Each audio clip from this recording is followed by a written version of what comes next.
Always Television, making a difference.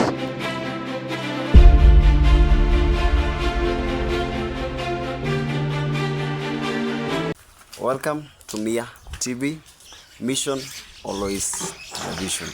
My name is Wilson Maina, and as usual, welcome again to another topic on Befold. So together with me, niko na Apostle, atuambie majina yake na atuambie leo ametupangia nini. So karibu sana kwenye Mia TV. Asante sana. Asante sana. Thank you, Wilson. Yes. I'm Judy Peterson. And I'm born again. Thank God for the new year. Yes. Happy New Year, the viewers. As we start the year, we start the year with God. God bless you. We are here for this topic about do not food, and we shall continue and we shall be blessed together. Welcome. Wow. Thank you. Apostle Judy Peterson, kwanza nakukaribisha sana huku kwetu. Sana. Thank you. Don't be fooled ni topic ambayo tunatakanga sana kuongelelea mambo ya vijana. Yes. Na ninajua pia wewe umekuwa kwa field kwa miaka kadhaa. Yes. Leo umetutayarishia nini? Yes. Leo nimetayarisha kuja kuongea na vijana kwa sababu the session yetu ama kipindi yetu do not in the food. Tunaona watoto wetu wamedanganywa kwa njia mingi sana na zimewa affect physically, spiritually, emotionally, financially, socially. They have been food and it has affected them in all those areas. And now we want to bring back the wisdom. You see, foolishness ikiwa kitu itatoa foolishness ni wisdom. So you have to bring wisdom so that wisdom is light, can light, and the darkness of foolishness will leave and the person will be wise. And when you are wise, you know things will come back. The way we were taught, we want and we survived and we lived. We want our children to start now having the wisdom, the understanding, even of the life we are, the different life we have. Still they can make it in this life. Sometimes our children tell us, sisi sio nyinyi. Wakati wenu wa teenager iko kuwa hivi sisi sasa wakati no, still in this era there is still wisdom for living in this era. So we want to educate our youth on how they can make it even in this era. Yes. Wow. I think we shall start by let me ask you first. Tumeingia kwa nyakati ambazo nowadays dressing code it's really matters in the society. Yeah. But hapo before kwanza or before tukuje kwa hii era yenye tuko, you can see we are in the era where kuna watu wanajiita Gen Z and there are so many they are such they are the multitude now. So do you think a dressing code matters a lot in a life of a youth? The dressing code is a challenge. Let me see. It is quite a big challenge. For one, our youths, they move with fashion. Sure. And the fashion, the fashionists, people who design, the designers, they are the ones who ni wao usema ni nini. Sasa kama Christmas, when Christmas is almost November, October, November, you realize the Gen Zs are going out there, and there is the style or the fashion for the year. They cannot buy those clothes until the new fashion is out for the Christmas. So the people who the designers, they matter a lot when it comes to Gen Z. Because what they will bring to them as a fashion, whether it is nakedness, whether it is good, whatever they shall bring and call it fashion, the Gen Zs will go for the fashion. And it doesn't matter the amount of the clothes, they will buy it. So our problem is right down there from the designers. Because now every Gen Z feels I want hii ndio kiatu iko siku hizi. hii ndio dress iko siku hizi. Sasa wamezoea, kuna hiyo design ilikuwa ya short clothes. But the current one is a long skirt, very long, but with a very big slit up to here. And every girl who doesn't have a long skirt with a very long slit, it's like ujava fashion. So we shall go back to the designers. Yes, they are affecting our youth so much. But do you think it's the problem of a designer or ni ya mwenye ananunua nguo? Both of them. It matters here because they are Gen Zs who go with the fashion. Okay. It doesn't matter whether it's good or not. Two, that's why we are bringing this thing now, do not be fooled. Because even designers can fool us. Oh, okay. Because now they are wondering, now, tukileta hii wamezoea, tukileta hii wacha tulete. Sasa hii itakaa kitu. So to them it's business. Oh. But now when it comes to our children, we should prepare them that they should not be fooled. Even if this comes, this is how it's supposed to go. Like an example, like nowadays wanavaa, okay, tuseme hiyo long skirt, alafu kuna hii kitu wanavaa siku hizi inaitwa tumbo cut.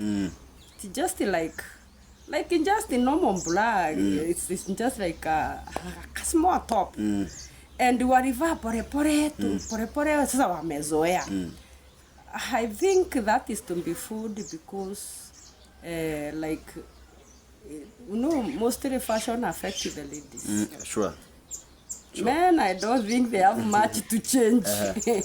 Unless in just the design of the trouser, they have no much to change. But girls are very fooled. When they go very naked, that is very wrong. Because according to our African culture, a woman is supposed to hide her body.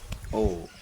Her body is just for her husband and herself. Okay. Nobody else is supposed to access her body to see it. Their pastors are not supposed to be seen by anyone. Okay. So when they affect this ranks in code, so it's like these people walking, meeting their husbands or the way, or they are meeting every other man. So that is being fooled. And that's why we want to bring the knowledge that your body is a temple of the Holy Spirit. It is yours and your husband's and nobody else. Just cover it. Okay. Let me ask you, do you think this dressing code can affect the future of this person? It affects somehow. Because when this child is really fooled, and you doesn't care what you wear. Sometimes even what you wear matters. Because there are some areas you cannot just wear anyhow because of the people who are there. If those people are very evil, they are very immoral, it can affect you. Because that's why we have rape cases. If you are raped, you get a child, you don't know the father, you drop out your school, you see it, they are already affected. So some dressing codes, they attract evil. And when you get into that evil, the consequences follow. And your life is affected the rest of your life. Yes, until you meet somebody with wisdom to bring you up again and start working. So sometimes it affects. Two, there are serious men who want to marry. And they say, no, not that one. Just because of dressing. You are great in your calling or your vision, or you are great, you are smart. But some men, when they want you and they want to use you because they know they identify you with being cheap when you are dressing like that. So when they want something cheap, they come for you. But when it comes to matters of marriage, I want a wife. Who will not just go naked before other men because she's mine. You see those men who go for the ladies who dress well. Because they want them to be their own alone and not attract any other man. So you find you in the market for everybody, but when it's specific, you'll be left out. Oh, and now men are that cunning. Sure. There comes a question. We are in an era that you will see many youth have children, but they are not married. Do you think this dressing code really affects the type of marriage that they really got into? They are married, they have children. They have children, but they are not yet married. But you will hear mtu akona watoto wawili, hata akona watatu, but he or she is not married. Probably she is not married. And now you wonder, inawezekana what happens, men are not always there to marry you anytime. But they are there to have girls. Oh, okay. Like youth, you say you are youth, you feel I'm not ready for marriage, but I want a dame. When out now Christmas, you see, you won't go for those girls. Because when they dress like that, it's like they are telling you, I'm cheap to get me. You can afford. You can afford. So I'll come, I'll afford, I'll have my joy, but in my mind, I'm not marrying her. Okay. And even when I want to marry, I will not marry you. On the process, the girl will have children. And again, she will come, she will think somebody loves me, but she cheated. Whoever is moving with her is not really ready to marry her. She gets another kid.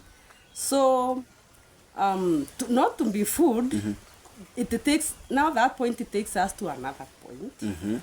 There is that one of men looking at you and seeing that you are cheap. And they make you have a child. And another one comes and says, this one I can. They make you have a child. And then you are desperate there. And then, when it comes to marriage, kijana anasikia, huyo msichana ako na watoto wawili. No. Hiyo line CS kanyanga. Huyo msichana ako na watoto wawili. So they want someone who is now fresh. When it comes to marriage. And they are the ones who are used to. But when it comes to marriage, they cannot get you. They want now somebody fresh, who is disciplined. Nikimwacha kwa nyumba niende mwezi mzima, sitakuta amekaribisha wengine kwa nyumba. So they look for those characters when it comes to the marriage. And now, hii kipindi yetu do not be fooled. We want to help such girls. That they will not be fooled. If somebody, like our time, I remember, I was very strict. Kijana alikuwa anakuja, sina shida naye. Naongea, you are serious, you want me, go to Meru, I'll give you map, go to Meru, see my dad, tell him what you are telling me. Endo mwambie Unanitaka. Any guy who dares to go and see my dad, I'll know you are serious. But if I send you to my dad, go and tell him you want me. Anatoroka, I know you alikuwa anataka kunitumia.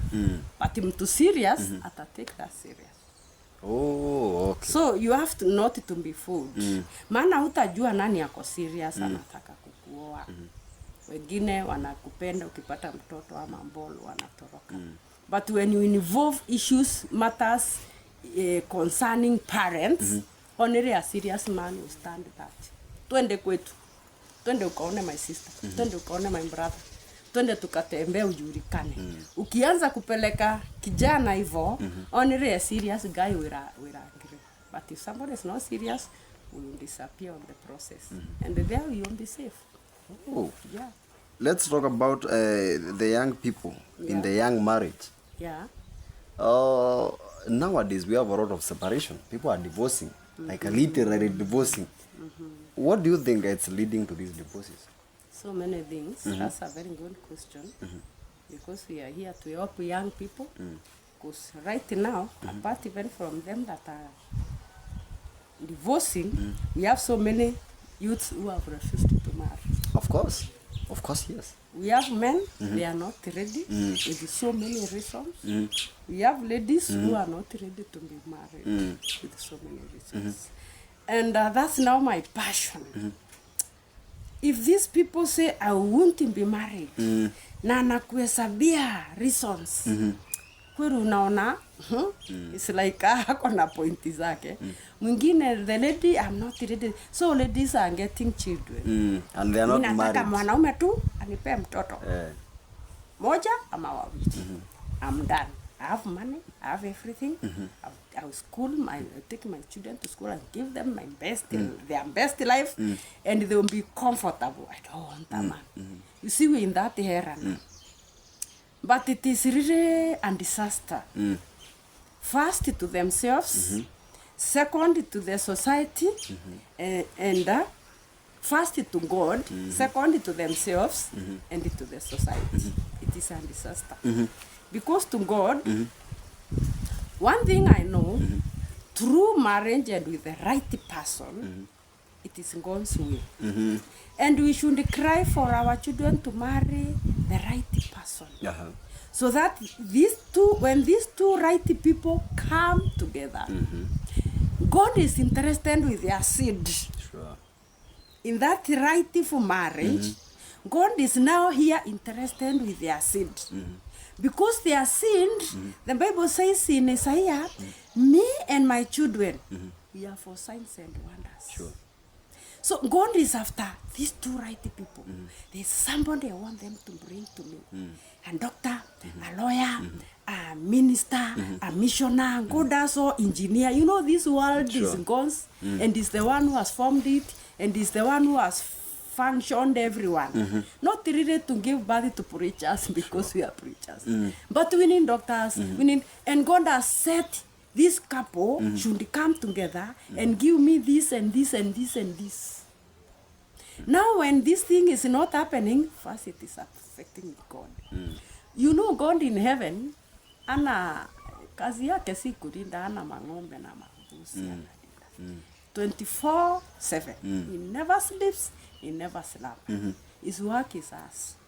So when us we are doing his work, he is worried about the next generation. Sisi tukitoka, kazi hii itaendeleshwa na nani? Kazi ya mandaktari itaendeleshwa na nani? So God's business is people. Now he's worried. Now hizi jamii zikianza kukataa kuoa. Wasichana wanataka kulea watoto wasio na baba. You know, mtoto akilewa bila baba, the father figure, it really affects the future. Very affects.